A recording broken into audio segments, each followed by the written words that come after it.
Alright, welcome back to WMMA Now with your host Chuck Stevenson, coming at you tonight with a special fight review. So we're going to Saitama, Japan for RIZIN number 26, their New Year's Eve show. 3 ladies bouts took place on the card.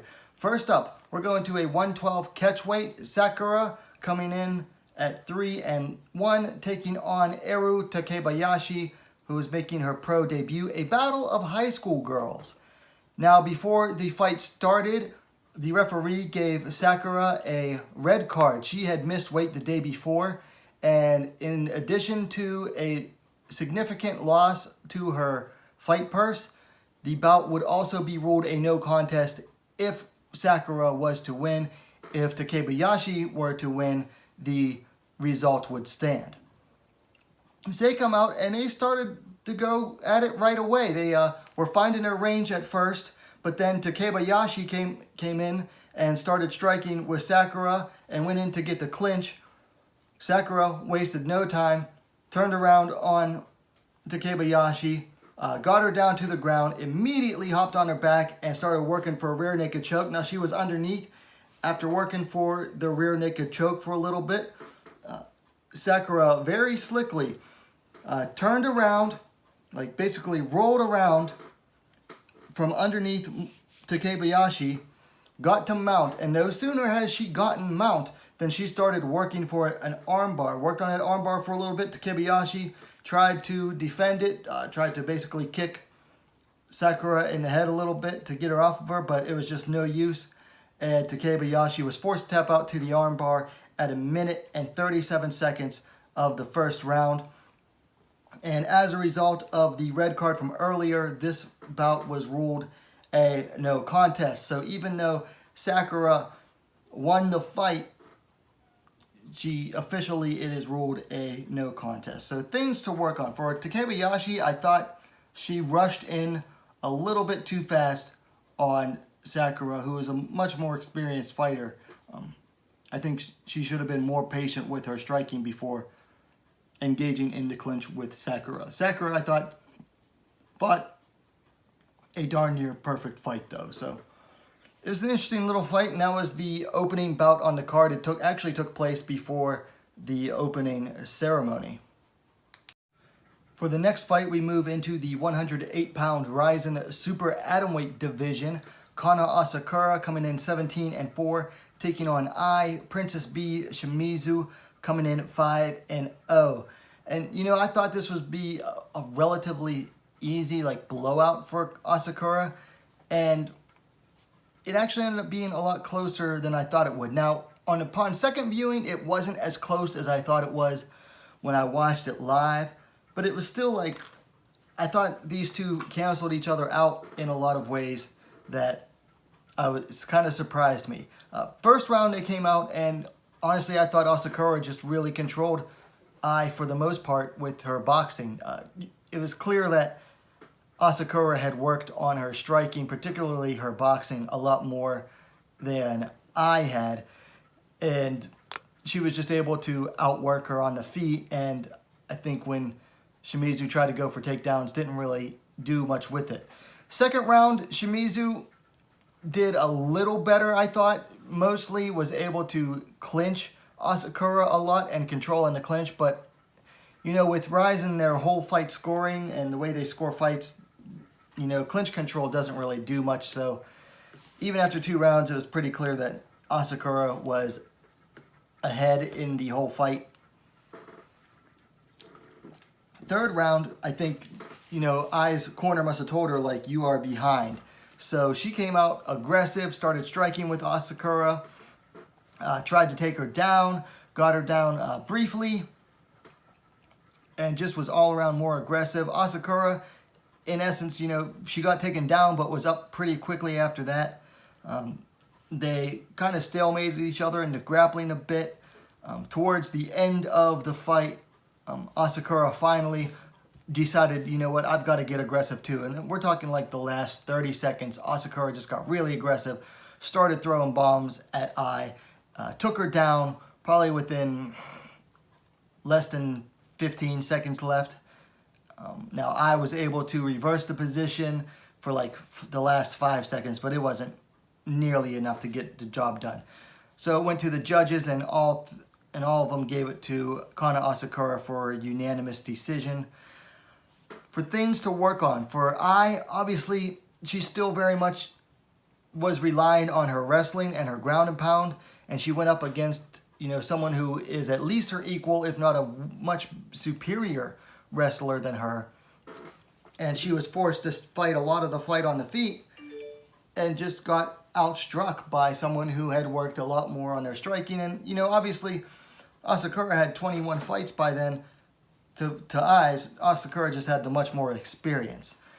So for she needs to work on her striking a bit. For Asakura, I was surprised by how much these two stalemated in the wrestling. I don't know, maybe Asakura just respected and her wrestling a bit too much, but she didn't really seem to want to do too much on the ground against She didn't get aggressive or go for her own takedown until, like I said, the end of the fight. I'd like to see more aggression from Asakura against like opponents. Though I do thought her striking was very nice and on point. Her boxing was nice and crisp. Okay, so for the final ladies fight of the evening was for the 108-pound RIZIN Super Atomweight Vacant Championship.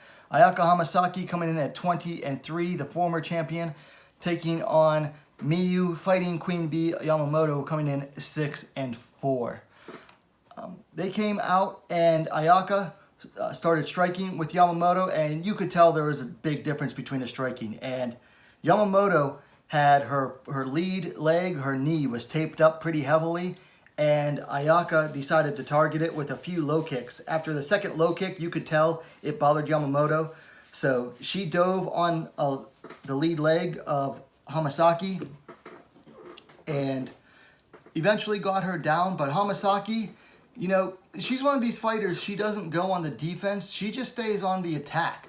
She immediately locked up a Kimura on the right arm, I believe, of Yamamoto, and was working that, and Yamamoto was kind of stuck. She wasn't able to really move forward on the takedown. Hamasaki was laying on her side, and Yamamoto was kind of in, the curvature of Hamasaki's body.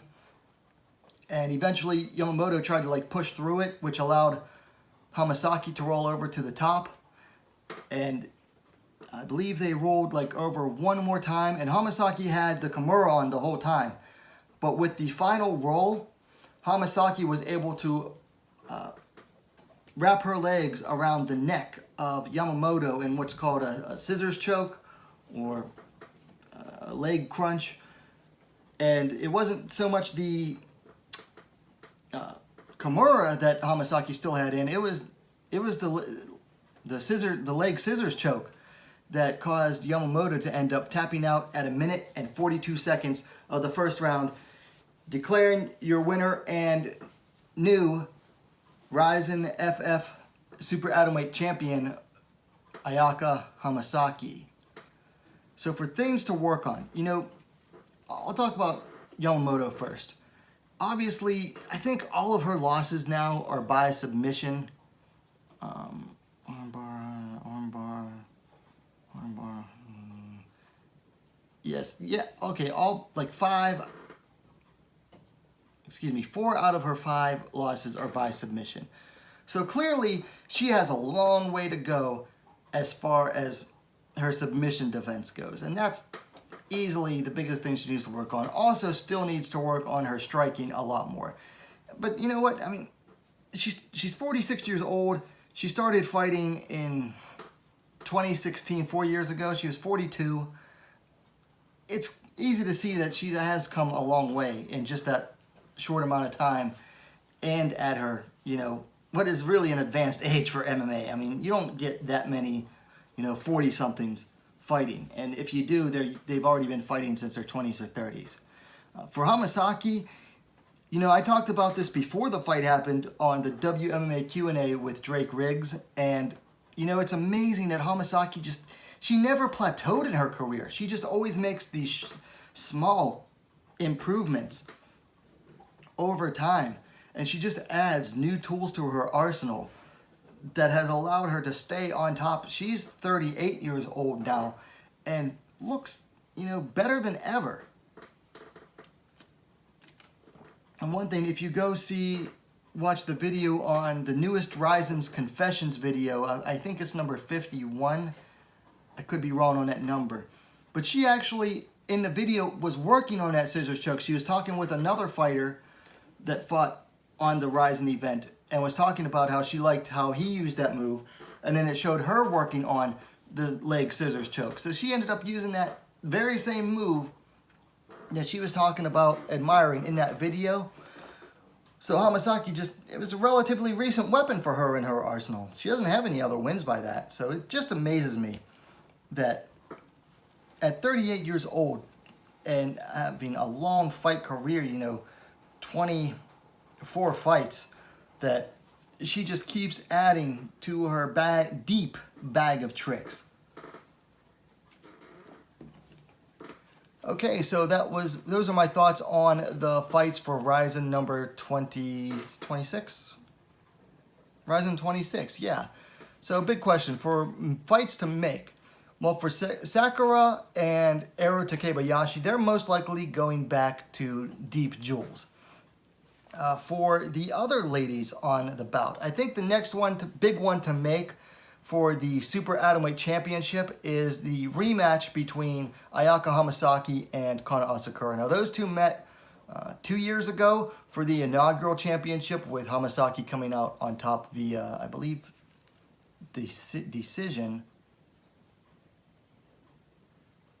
Second round armbar. Hamasaki defeated Asakura via second round armbar. Now, watching the fight between Asakura and I doesn't give me big hopes for Asakura's chances, but I think that's definitely the next fight to make. For I think they'll try to bring in a foreign fighter if they can. If not, they'll bring up someone from, Deep Jewels or Shudo or something of the likes there. For Miyuu Yamamoto, one fight I'd really like to see if they can get her over to Japan. I'd like to see Miyuu Yamamoto versus the current Invicta FC Atomweight champion, Alicia Zapatella. Both are primarily wrestlers. Both rely mostly on their wrestling to get the job done. I'd really like to see how those two wrestlers fare against each other. I think that would make for a fun fight. Anyway, I will link the fights in the pinned comment down below. Let me know your thoughts on the fights in the comment down below. If you like the video, please give it a like. And while you're at it, go ahead, subscribe to WMMA Scene Now, the most complete women's mixed martial arts dedicated platform on YouTube. Thanks for watching. We'll see you next time.